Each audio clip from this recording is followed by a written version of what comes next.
So we're taking a little bit of a different project today. Feather pattern Damascus, sort of. Feather pattern's hard, and I'll explain why in a little bit. But even doing it a cheat way, which is what we're doing today, can be a lot of work. So I have enlisted the help of my mate Broden. And Broden actually is a knife maker as well, and he makes some stunning pieces. So check him out. Put his tag in the bottom here. Go check him out on Instagram. He makes knives as well.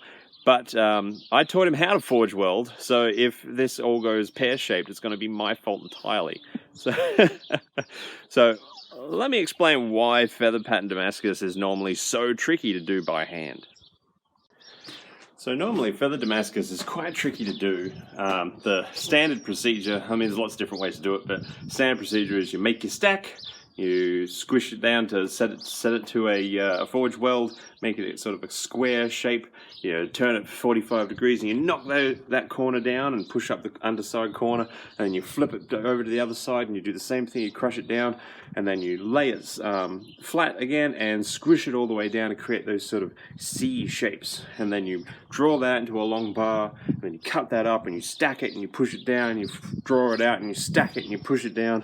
And once you've done all that, you stand it up on its end and you cut all the way down, not with like an angle grinder, but with a blade, forcing it down in through the middle of that billet. And it pushes all of the layers down into a central line when you're doing this. So once you've got that set, you clean up the insides, you push those two together, and you forge weld that together, and that gives you a feather pattern billet. But we're going to be doing something a little bit different today, which makes it, because it's that cut that makes it so difficult to do on your own by hand. It's not impossible, and Green Beetle has done it. He's a legend, and I highly recommend you watch that video, which I'll link up here. But if you want to avoid that cut, there's a different way that you can do things. So we're going to head on over to the finishing shed, where we're going to start preparing the steel that we're going to need to make this sort of faux feather pattern that you can do at home. Alright, so Broden was responsible, and he prepared his 1084 last night ready for this, because he understands the concept of, good timing and making good use of time. I still had this in bar form this morning, and we just cut it out in the bandsaw. This is 15 and 20, so it's going to be your standard PB&J Damascus. We've got 1084, 15 and 20, 10 layers of each. We're not making a 20-layer billet straight up. We're going to make two billets of 10 layers each. So next thing we need to do is actually grind all of this flat. Broden finished this to, what did you finish that to? 240. 240. So that's stepping up his game. I usually do 80 because I'm lazy. So we'll see. We'll do the old surface tension test on it and see when we reach that point we'll stop. But they're nice narrow pieces here because we're just doing long square bar that we're going to twist up. So it doesn't have to be nice and wide. And being only just under an inch wide, it means that the heat penetration is going to be really, really easy. We're not going to have that cold core problem that you get in a lot of billets. It's going to be nice and long, nice and thin. And when this squishes down, we should get sort of like inch square, which will be fun to twist. But Broden's a strong young lad. So. All right, let's grind this up. Now, normally I use my Cubitrons. You all know I love my Cubitrons, but today we're trying out some VSM belts that I got from Björn at Creative Man, because a lot of people ask me about them. They say, Creative Man stocks belts, what are they like? And I hadn't actually tried them, so I've been trying the VSM belts. They get the steel a little hotter than a Cubitron does, but they actually perform pretty damn well. So we're going to be preparing all of this Damascus with VSMs. All right, so the first thing we need to do is light the forge, but keep it at a low pressure. Go for it. Woo! Alright, so let's check the pressure. Oh, we want to set it, yeah, there we go, that's about 6 psi. That's good. And we're going to leave it warming up while we're grinding over in the shed, and that will make sure that all of the refractory comes up to temperature, and then we can pop it up into a higher psi and get it nice and toasty for the forge weld.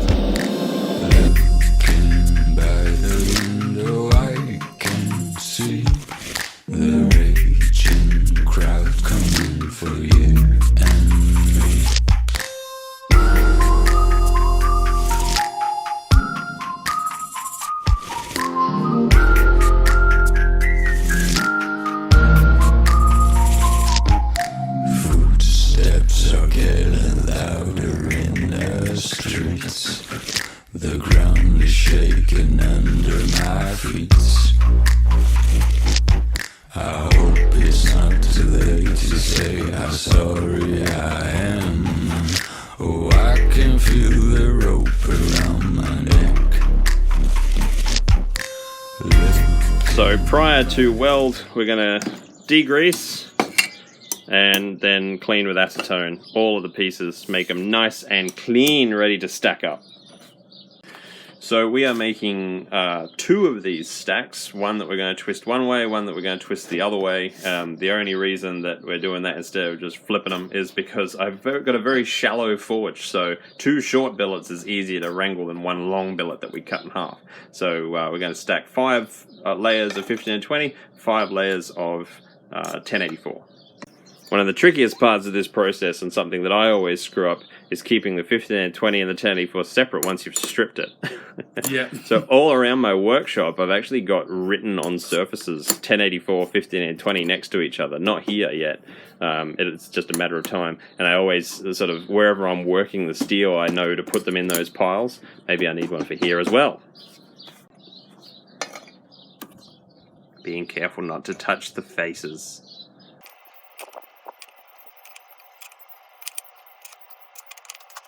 It's time to weld those up. Got Broden on the welder. Let's see how he goes.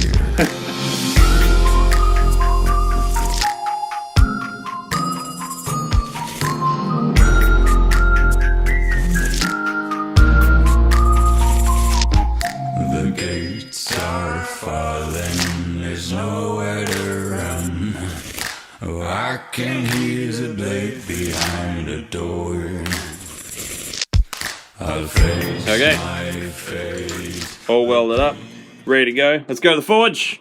Should be ready for us by now. Off you go. Scoot. The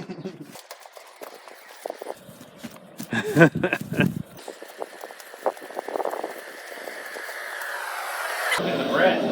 Oh, the breath of wok.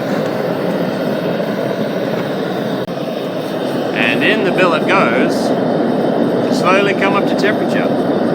So as Broden masterfully rotates the steel, which I like to rotate my billets every 30 seconds or so while I'm getting up to temperature, we're not bringing it out for the forge weld yet. We're going to get it nice and hot like a dull orange, and we're going to bring it over quickly to the wood, and we're going to tamp the whole thing down just to knock out any potential inclusions. Now, the billet is actually narrower than the face of the hammer, which makes this a really easy process. It's like a tube of toothpaste. You start down near the handle and work towards the tip, and you give it some solid wax, because we're looking at like a 2-inch thick billet here, and get it through in the fire that is caused by the wood, and that will stop the scale from building up. And once we've hammered it down, we can knock it back into the forge nice and quickly with a bit of flux in there, and we should actually be able to bring it up to a forge welding temperature. Now, we've moved the fire up to 10 psi now. Of course, this will be different for your forge, but by the time we're actually at forge welding, we'll be up to about 20-25 psi. Now, you have to understand, the secret to making good feather pattern Damascus by hand is actually not done in the forge. The real secret is brats, brah. Brats for lunch. That's the secret. The right fuel means your engine runs right. And we're tamping it down, just in the fire. Get that out of there. Tamp that down, in the fire, all the way down.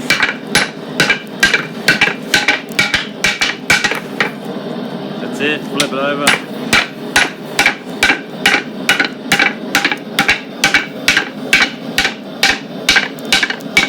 That's looking a bit better.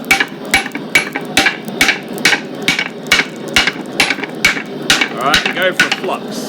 So put that on there just a little bit, season that steak, cover all of it, flip it, in she goes, season that bad boy. It's alright, rub it off on the wood, then go back, season, season, and then the end, don't forget your end, always season the tip. That's it, let it melt in, back in the fire.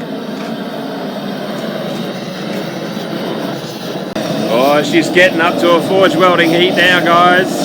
Woo! Camera can't even focus properly. Yeah. So now the billet's set, we should have minimal chance of inclusions. Alright, once it's up to temp, we'll set that well, then have some brats, brah. Brats.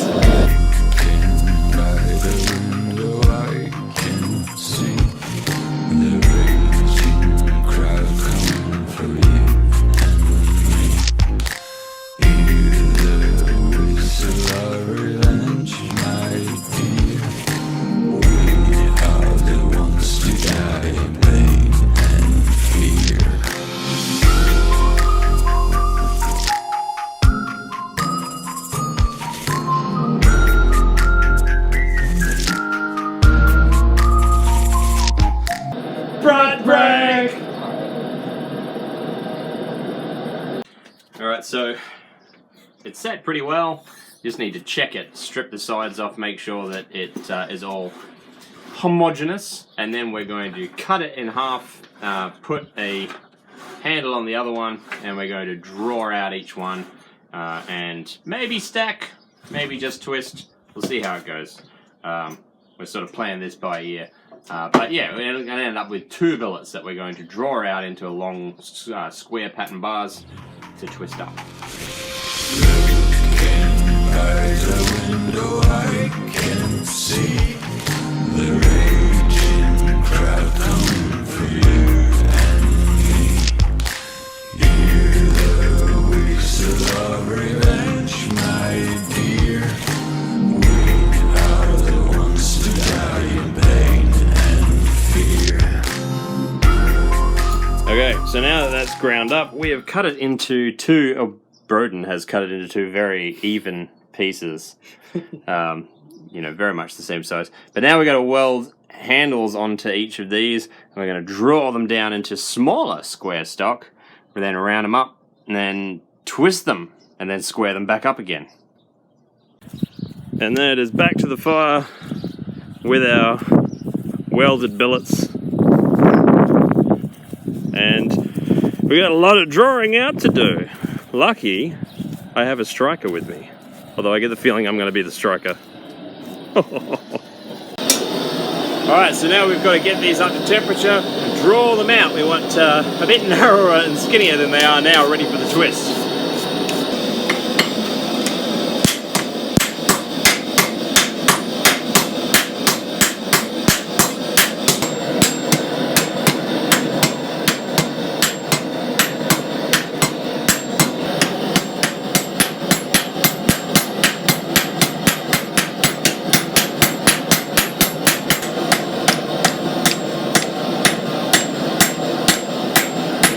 The first corner.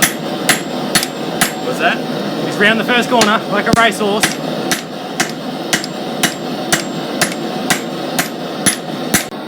It's on video.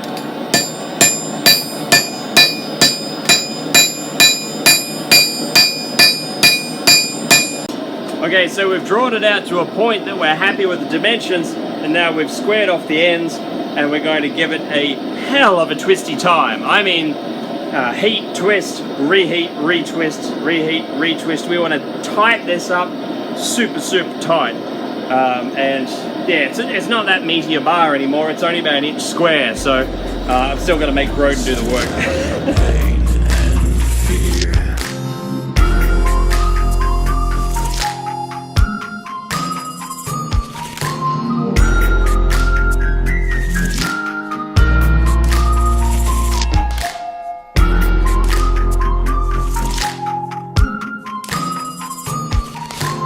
So it's twisted up pretty tightly now, and we've got to square that back up into a square billet, ready to, for the forge weld that we'll do later, but we then have to make another one of these but twisted in the opposite direction. So that one was anti-clockwise, the next one's got to be clockwise. So we'll square this up first, and then get on to the next billet.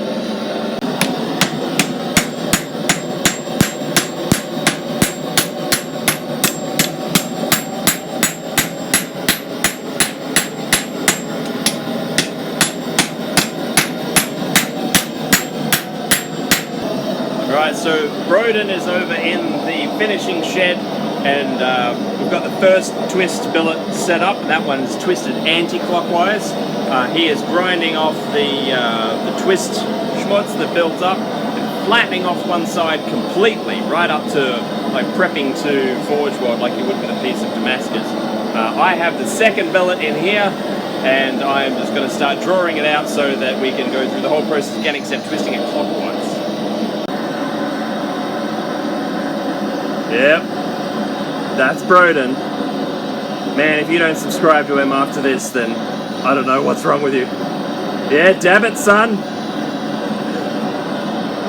Twist Damascus is a tricky business because you're adding a lot of shear stress to the welds that you've just done by twisting it, especially excessively twisting it like we're doing. So you have to be kind of really, you know, a lot of flux. Sorry, Roy.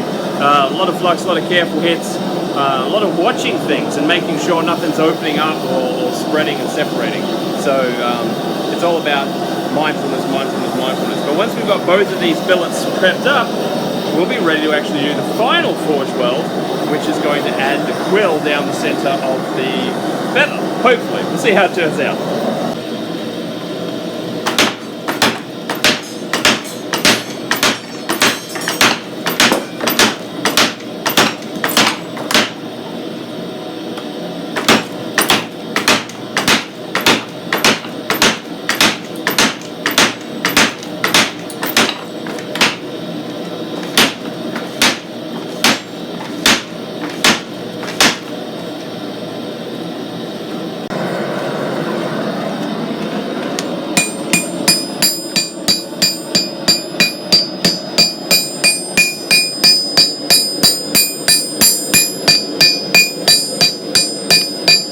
Alright, so when Broden did the first twist, he went anti-clockwise. This time we're going to be going clockwise, and that way we'll have opposite twists.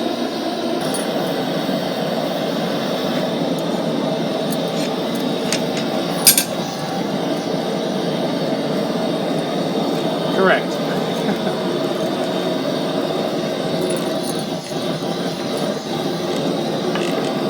Alright, so I just finished squaring up, ready for grinding the second clockwise billet. And Broden has just finished pre-grinding the anti-clockwise billet and chasing all of the fun cracks and things that happen with twist Damascus. But we'll see how it goes. Super duper break! Woo! So we've got our two twist billets, one twisting clockwise, one twisting counterclockwise. We're going to put them together so they form like V patterns opposing each other. And in the middle we're going to put there's bandsaw blade that Jamie from Sausage Man Forge sent me, so thanks Jamie. We're going to cut a strip of this and wedge that between the billets, weld that in place or tack it in place, and then we'll take it over to the forge and forge weld that together to create one homogeneous billet. Flatten it out into a bit of a bar stock, and then we might give it a bit of a test grind and etch and see how we went. As Broden preps the second billet, you can kind of see what we're going for here. See that ribbing caused by the twist? And then we've got that central core of bandsaw blade. So the other billet, which is going to go on this side, is going to be twisted the other way. And it should look pretty cool. I'm pretty excited to see how this turns out.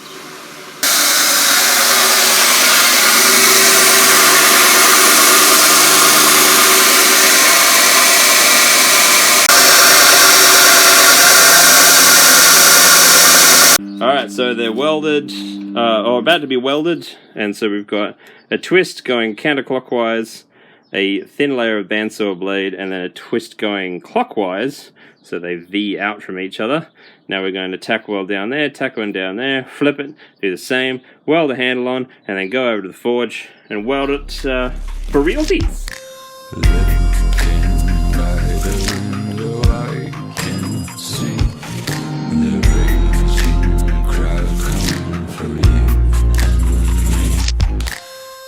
Okay, it's in the forge now. Look at it in there. You can kind of get a bit of a sneaky preview.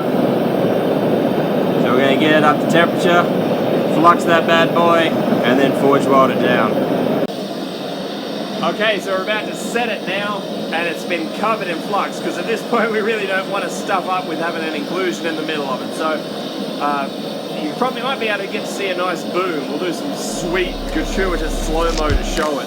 Looking by the window, I can see the raging crowd coming for you and me. Hear the whistle of revenge, my dear.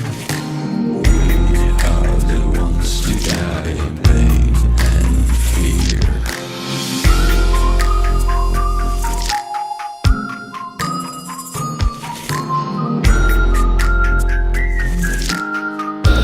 Flawless technique, just flawless. He must have learnt from somebody very talented. Okay, so now that that weld is set, we can draw this billet out into closer to a final bar form. So now comes the final terrifying bit. It's been welded up. It's looking pretty tight, but that central seam, while it looks good, you don't necessarily have to have it, because you could just butt the two twisters together. We wanted the quill down the middle. But that is always going to be like one massive weak point running down the middle of it. So now's the nerve-wracking part where we draw it down into the knife bar. Fun times.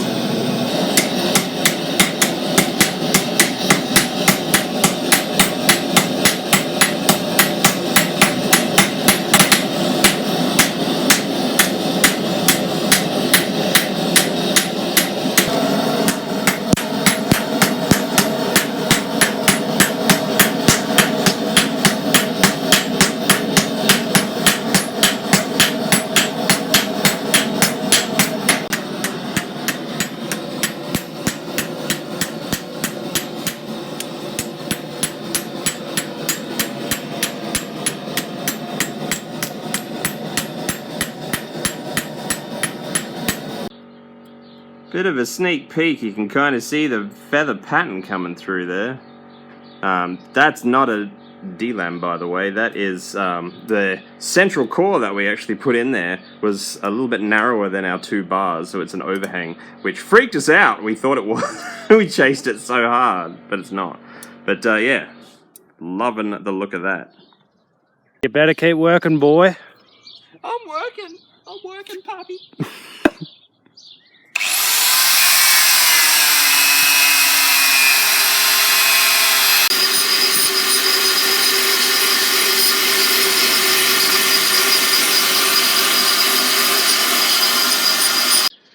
So when it comes down to it,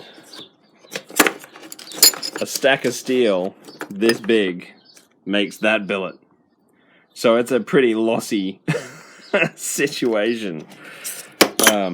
But, you know, you don't have to cut the billet. You don't have to have a press. You can do that whole thing by hand. And you get a... that's a pretty decent sized block of steel. That's about 6 mil, easily 6 mil. Probably 7 at its thickest point. What's that, 1/4 inch? Yeah, at least. And that's like inch and a quarter wide. And yeah, that's a lot of steel. You can make a decent sized knife out of that. Or in Broden and I's case, we're going to nip it down the middle and take half each and have some fun with it. Maybe we might see a few more of these with some custom feather. Maybe that's what my research recently, if you follow me on Instagram, which you totally should do, was about. Maybe. But we'll see. We will see. Okay, so done grinding. I say we. Broden did most of it. Ground this to a 120 grit, sort of a rough 120 grit, because this is still just a rough bar that we can divide amongst ourselves and you know, make things out of. So 120 grit finish. We're going to clean it up, degrease it and everything, and then some gratuitous slow-mo etch shots. All right, so in she goes. And sort of just leave it in there. We'll just tantalize the viewers just for a little bit. Oh, maybe. Ooh. All right, let's have a look at that. Oh, look at that. That's pretty cool. That is a good proof of concept pattern. Next one we're going to do higher layer count. This is just to test it, but look at that quill down the middle. That is great. Broden's saying nothing. I don't know if he's terrified. I just want to take it home. Uh-oh. So only now, after doing it, we've realized that the feather runs upwards like this way, but on this side runs downwards, which is an easy fix. We just cut it, flip it, forge weld it down, and you got yourself a symmetrical billet. But we're not going to do that because this is just a test piece. So easy to overcome. It's just one more step that we actually didn't do on this billet. So on its own, you might not think that this looks like much, but what I'm going to do is I'm going to properly finish this surface to show you just how impressive feather pattern can look. Now this may not look like much steel because Broden and I cut the billet in half to take half each to play with. But remember what I said about how we're going to have to actually cut this in half and flip it in order to make the pattern run the same way? What I'm actually going to be doing on this one, this is quite wide at the moment, but I want to make a folding knife out of it. And a folding knife is only about 2/3 the width of that. So I'm actually going to not only be drawing this down this way, which will lengthen the bar, but this is still like 6 or 7 mil thick. So I'm going to thin it down to about 4 mil this way as well before I should end up with a bar maybe about that long. Probably about that long by my estimate.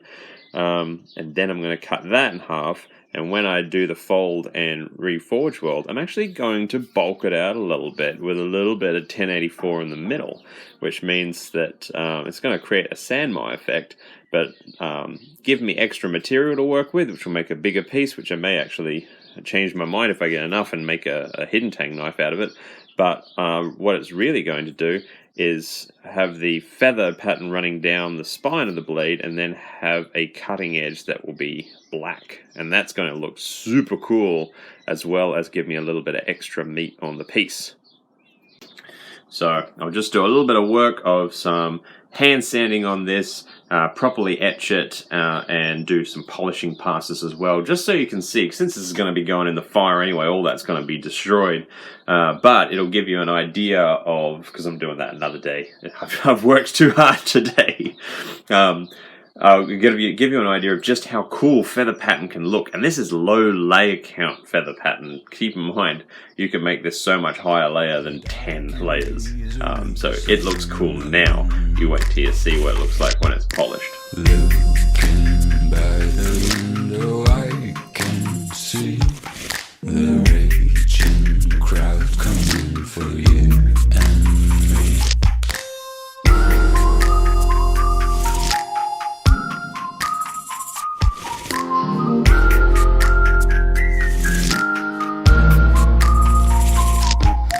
Footsteps are getting louder in the streets. The ground is shaking under my feet. I hope it's not too late to say how sorry I am. Oh, I can feel the rope around my neck. Hopefully that lets you see what I mean. Like you can see in here the carbon migration that's formed between the layers, the shadows that form. And this isn't even like proper finished yet. This is a quick and dirty finish up. And once again, this is a low layer feather. We only did 10 layers and twisted it up. Maybe did 20 twists on it. If we were to actually cut and fold this and do 30 or 40 layers, this would look stunning and will look stunning, because we're going to do this again and we're going to... This was just a test to see whether or not the theory would work. That worked. That looks great. Really, really great.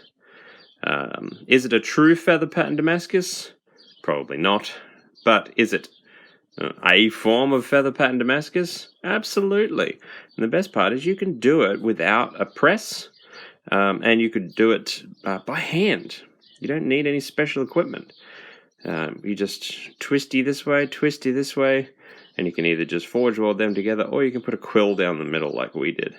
I am loving this. I think it came out swell for a early test. Now, like I said, it doesn't look like much steel, but that is about just over 1/4 inch thick, and about 1/3 again wider than it needs to be. So this will be drawn out to quite a ways, especially when I sandwich in my cutting edge. This was only ever intended to be folding knife stock. So, yeah, I think I'm going to end up with a bit more than that. But we'll see how we go. I'm very, very happy with how this experiment went. Well, that was a long fucking day. It was a lot of work. Pretty happy with how it came out, though. Even though we had that realization at the end. That it's half a feather. Half a feather. Or inverse feathers. Easy to fix, but now the forge is cold and we'd have to heat it back up to be able to do it. So the billet that we got, cut it in half, so we had half each. And it's so thick and wide that we can actually draw that out into like twice as long as it is. Cut it, flip it, forge weld it down, draw it out again, and we'll have ourselves a symmetrical feather and it'll be just fine. So hopefully this has inspired you guys to give this a try, because feather is a difficult type of Damascus to make, and doing it by hand. Yeah. Like I'm not Green Beetle. I'm not that cool. We don't have the arms of green beetles swinging all day. Took two of us all day just to make this alternate feather pattern. Although making a YouTube video makes everything go slower. So it's one of those things, really. If you can do it without a press, you could do it without a striker. You could do this on your own, you know, if you're as tough as Broden. And, you know, if you're fueled by brats. Oh, brats all the way. And cigars, don't forget. You can do this at home, and it's a really cool pattern. We did a really low layer one just to test it out, because this was just literally an idea that just came to me while Broden was talking to me in my forge the other day, and I'm like, we've got to do this, man, we've got to do this, and I was pestering him for a week. Getting the plans in, ducks in a row. I reckon we did 10 layers before we did the twist. I reckon if we cut and fold that and do 30 layers, I reckon it'll look schmick. I reckon it'll look really, really good. So that's the plan for the next one, because we did cut enough steel to do another one of these, because we knew the first one was going to be dodgy. I was personally expecting the first one to fail, but it didn't, which is really cool. And it still turned out good. Even at 10 layers, it turned out looking great. So I'm very, very pleased with the way that turned out. And we'll be doing it again, and maybe with a little bit of an extra special feature on the next one. So stay tuned for that. And you can stay tuned by following me on Facebook and Instagram, and not just here on YouTube. But Broden is also on Instagram, and he goes by brother.odin. I'll put the link down below here. Absolutely go and subscribe to him as well, because you should actually follow him so that you can see what he does with his half of this billet, because he's been working on some really cool stuff. I don't know if he's going to get into YouTube. He might. No, probably I may have scared him off today with him seeing how so much work, weird stuff I've got to do behind the scenes. Him creeping behind me while I'm trying to hammer. Yeah, it was literally a time where I said to him, if you hit me with a hammer, it's my fault, not yours. So, yeah, follow me on those platforms. Don't forget to check me out. I've got a Redbubble store where you can get this sweet merch if you want to have a Valhalla Ironworks t-shirt. All the links that are in the description. Huge thank you to Creative Man for sending across a lot of the steel and tools that we use. Thanks, Bjorn. And Bjorn's awesome. And yeah, it's an absolute hoot making these videos for you. The biggest thank you of all goes to my Patreon supporters. You guys all rock, and they got to see this video before anybody else did, any of you guys, because they are awesome and they get to see all my content beforehand, as well as a heap of other cool rewards for being Patreons. So consider signing up. That link's in the description as well. So I'll catch you guys on the next video. We're going to enjoy these cigars and some bickies. Because we are buggered. We are wrecked. I'm so tired. See you later, guys. Hear the whistle of